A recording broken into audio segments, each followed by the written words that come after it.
कहानी की शुरुआत होती है जापान में एक नदी किनारे, जहां पापासन नाम का मछली बेचने वाला आदमी अपनी दुकान के लिए मछलियां लेने आया था। घूमते हुए अचानक उसे एक बच्चे के रोने की आवाज आई। उसने देखा कि आवाज एक लकड़ी के बक्से से आ रही है। पापासन ने बक्सा खोलकर देखा तो उसमें एक प्यारा सा विदेशी बच्चा था। शायद ये बक्सा तैरते हुए यहाँ तक आ पहुँचा था। तब पापासन उसे गोद लेकर अपने घर ले आया और उसका नाम रखा इकी। इसके 16 साल बाद हम देखते हैं कि इकी बड़ा हो गया था और अब वो दुकान में अपने पिता की मदद करता। इकी काफी गोरा था और बाकी सबसे एकदम अलग दिखता था, इसीलिए उसकी उम्र के बच्चे कभी उससे दोस्ती नहीं करते थे। खैर फिर एक दिन इकी सामान लेने के लिए बाजार गया तो उसे मार्शल आर्ट्स के कुछ खिलाड़ी दिखे जो सबके सामने अपने अनोखे करतब दिखा रहे थे। तभी इकी की नजर एक खूबसूरत लड़की किमी पर पड़ी जो कि एक बेहतरीन योद्धा भी थी। उसके करतब देखने के बाद इकी उसका पीछा करता हुआ उनके डोजो तक पहुंच गया, जहां कई बच्चे खतरनाक निंजा टेक्निक्स की प्रैक्टिस कर रहे थे। उन्हें देखकर इकी के मन में भी निंजा बनने की इच्छा जागी। फिर जब वो वहाँ के मास्टर से मिला तो इकी का इम्तिहान लिया गया,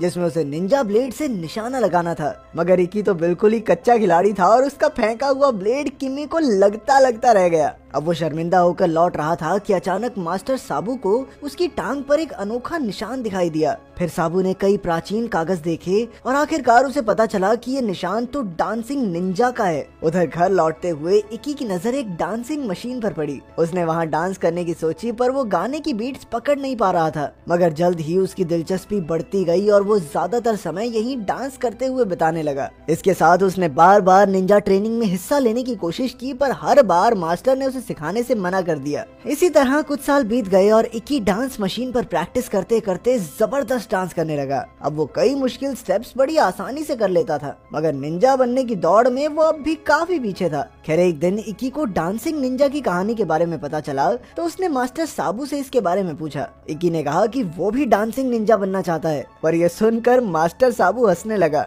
उसने कहा कि डांसिंग निंजाज बहुत ज्यादा ताकतवर होते हैं और उनके अंदर हमेशा सीखने की आग रहती है, जिससे वो कड़ी ट्रेनिंग पर मेहनत कर पाते हैं। फिर मास्टर साबू ने उसे डांसिंग निंजास की एक टेक्निक करके दिखाई, जिसमें उसने अपने शरीर को ऐसे घुमाया कि उसके बिना छुए चावल का बाउल अपने आप हिलने लगा। फिर उसने इकी से कहा कि उसमें डांसिंग निंजा बनने वाली कोई खासियत नहीं है। दरअसल मास्टर जानता था कि इकी अपनी असलियत को पहचान नहीं पा रहा, इसीलिए अगर वो अपनी काबिलियत को पूरा इस्तेमाल करना चाहता है तो उसे किसी औरत को अच्छे से जानना चाहिए। खैर बाद में जब इकी उदास होकर सड़कों पर घूम रहा था तो अचानक कुछ बदमाश लड़के उसे परेशान करने लगे। इकी किसी से लड़ना नहीं चाहता था, इसीलिए वो जाने लगा, पर उन लड़कों ने इकी पर हमला कर दिया। तभी अचानक इकी डांस करते हुए जबरदस्त पंचेस से इन बदमाशों को मजा चखाने लगा। उसका अजीबो गरीब लड़ने का स्टाइल देखकर उन बदमाशों की भी पैंट गीली हो गई। वो इकी को मास्टर मास्टर कह के पुकारने लगे और उन्होंने कहा कि सर हमें भी ये टेक्निक सिखा दो। जल्द ही इकी उनके साथ मिलकर डांस करने लगा और सबने लाजवाब परफॉर्मेंस दी। वहीं दूसरी ओर हम एंसल नाम के एक अमेरिकन स्टार और उसकी गर्लफ्रेंड क्रिस्टल को देखते हैं, जो मास्टर साबू से मिलने जा रहे थे। असल में एंसल ने मास्टर साबू से ही निंजा टेक्निक सीखी थी, पर अब वो उसका इस्तेमाल अपने फायदे के लिए कर रहा था। खैर अब वो मास्टर साबू से एक प्राचीन कागज लेने आया था, जिसके जरिए वो टीवी चैनल्स के मालिकों पर दबाव बनाकर अपना फाइट शो शुरू करने वाला था। मगर मास्टर साबू ने चंद पैसों के लिए वो प्राचीन कागज देने से साफ इनकार कर दिया। इससे एंसल को काफी गुस्सा आया और वो मास्टर को एक मशीन पर बांधकर उनके ऊपर अत्याचार करने लगा। लेकिन मास्टर की ताकत के सामने ये मशीन भी नहीं टिक पाई। उससे आजाद होकर मास्टर ने एंसल पर हमला कर दिया। जब क्रिस्टल ने देखा कि एंसल अकेले तो मास्टर को कभी नहीं हरा पाएगा, तो उसने अपने निंजा ब्लेड से मास्टर पर हमला कर दिया। वहीं एंसल ने बंदूक निकाली और मास्टर पर गोली चला दी। इसके बाद वो दोनों प्राचीन कागज चुराकर भाग निकले। इसके कुछ समय बाद इकी वहां आया तो उसने देखा कि मास्टर साबू बुरी तरह जख्मी था। अपनी आखिरी सांसें गिनते हुए उसने इकी को बताया कि एंसल अपने स्वार्थ के लिए निंजा होने का गलत इस्तेमाल कर रहा है। इस सब से इकी को इतना गुस्सा आया कि उसने मास्टर साबू की मौत का बदला लेने के लिए अमेरिका जाने का फैसला किया। उसने उसी शाम अपना सामान बांधा और अपने माँ बाप को अलविदा कहकर अमेरिका के लिए निकल पड़ा। फिर हम देखते हैं कि मास्टर साबू तो स्वर्ग पहुंचकर सुंदर लड़कियों के साथ ऐश कर रहा था, लेकिन फिर भी वो नादान इकी के लिए थोड़ा परेशान था। इसीलिए उसने ध्यान लगाकर अपनी सबसे बेहतरीन स्टूडेंट किमी से संपर्क किया और उसे इकी का ध्यान रखने की जिम्मेदारी सौंपी। वहीं दूसरी ओर एंसल फाइटिंग चैनल के ऑफिस पहुंचा। वो जल्द ही टीवी पर अपना शो लाने वाला था, मगर उसके मालिक गार्लैंड जोन्स को एंसल के साथ काम करने में कोई दिलचस्पी नहीं थी, क्योंकि उसने अफवाह सुनी थी कि एंसल पागल हो चुका है। मगर ये सुनकर एंसल को इतना गुस्सा आया कि उसने गार्लैंड पर हमला कर दिया। एंसल ने उसे तब तक पीटा जब तक वो उसे शो देने के लिए राजी नहीं हो गया। वहीं कई घंटे का सफर करके इकी अमेरिका आ गया और एक होटल में पहुंचा। फिर अगले ही दिन से वो अपने बदले का प्लान बनाने लगा।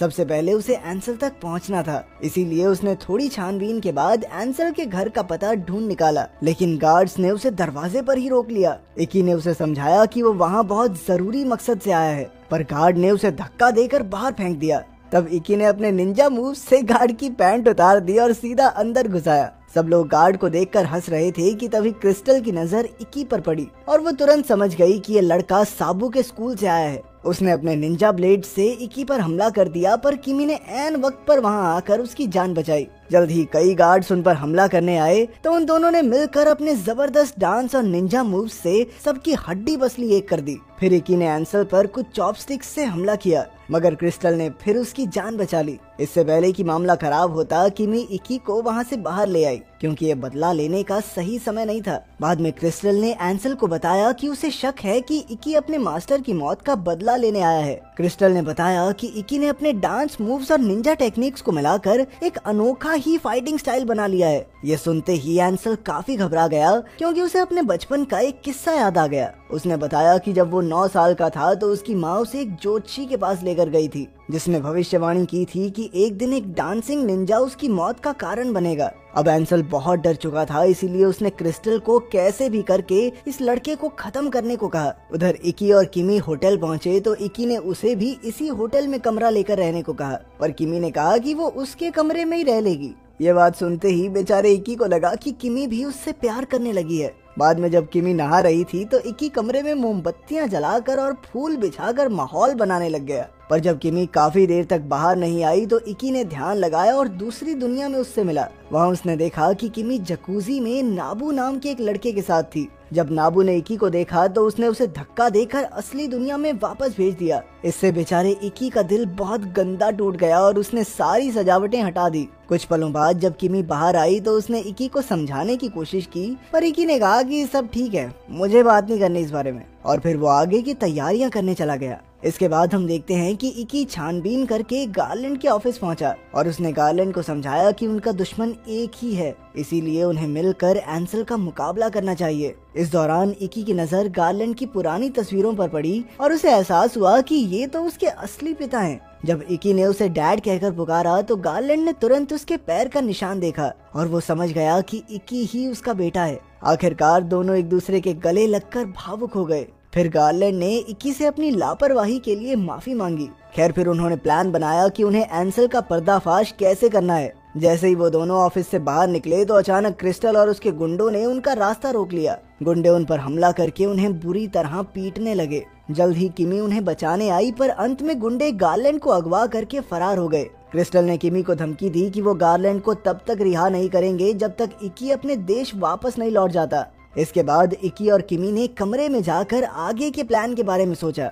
तभी अचानक इकी को अपने मास्टर के शब्द याद आए। उन्होंने कहा कि एक औरत को जानना ही उसे अपनी असलियत से मिला सकता है। इसीलिए अब इकी ने किमी से उसे चूमने की इजाजत मांगी ताकि वो अपने पिता की लोकेशन पता कर सके। पहले तो किमी थोड़ा हिचकिचाई, पर उसने इकी को इजाजत दे दी। जैसे ही इकी ने उसे छुआ तो उसे दिखाई दिया कि उसके पिता कहाँ कैद हैं। इसके बाद वो दोनों तुरंत उस जगह पर पहुंचे और उन्होंने देखा कि गार्लैंड को एक टाइम बॉम्ब से बांधा गया था जिसे डिफ्यूज नहीं किया जा सकता। गार्लैंड ने उन्हें बताया कि आज से एंसल का चैनल चालू होने जा रहा है और उसने हर जगह बॉम्ब्स लगाए हैं, क्योंकि उसके शो में कई मशहूर स्टार आने वाले हैं और एंसल उन सबको मारकर खुद टीवी का स्टार बनना चाहता है। अब उसने इकी और किमी को उन सबकी जान बचाने को कहा। इकी अपने पिता को यूं मरने के लिए नहीं छोड़ सकता था, मगर अब कई लोगों की जान खतरे में थी, इसीलिए उसे जाना पड़ा। मगर जैसे ही वो वहाँ पहुँचा तो अचानक क्रिस्टल के आदमियों ने उन्हें वहाँ कैद कर लिया। इसके बाद उन्हें एक ट्रक में बंद करके कहीं भेज दिया गया। रास्ते में किमी ने इकी को अपनी निंजा टेक्निक इस्तेमाल करने को कहा।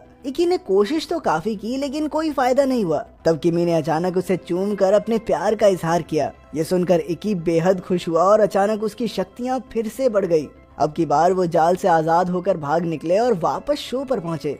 जब उनका सामना एंसल से हुआ तो वो कहने लगा कि आज सबको बम से उड़ा दूंगा, पर तभी इकी ने अपने निंजा डांस मूव से सारे बॉम्ब बाहर निकाल लिए और उन्हें आसमान में फेंक दिया, जिससे जोरदार धमाके होने लगे। कुछ ही पलों में कई गुंडों ने उन पर हमला कर दिया, पर अब इकी एक जबरदस्त डांसिंग निंजा बन चुका था। उसने अपने डांस और निंजा टेक्निक्स को मिलाकर गुंडों को खूब धोया। इस दौरान एंसल ने अपने हेलीकॉप्टर में भागने की कोशिश की, तब इकी ने तुरंत एक बॉम्ब सीधा उसके हेलीकॉप्टर के ऊपर ही फेंक दिया, जिससे हेलीकॉप्टर के पीछे का हिस्सा पूरी तरह टूट गया। अचानक हेलीकॉप्टर नीचे गिरकर क्रैश हो गया, जिसमें एंसल की मौत हो गई। आखिरकार इकी और किमी ने वापस जाकर गार्लैंड को रिहा किया और अपने मास्टर की मौत का बदला लिया।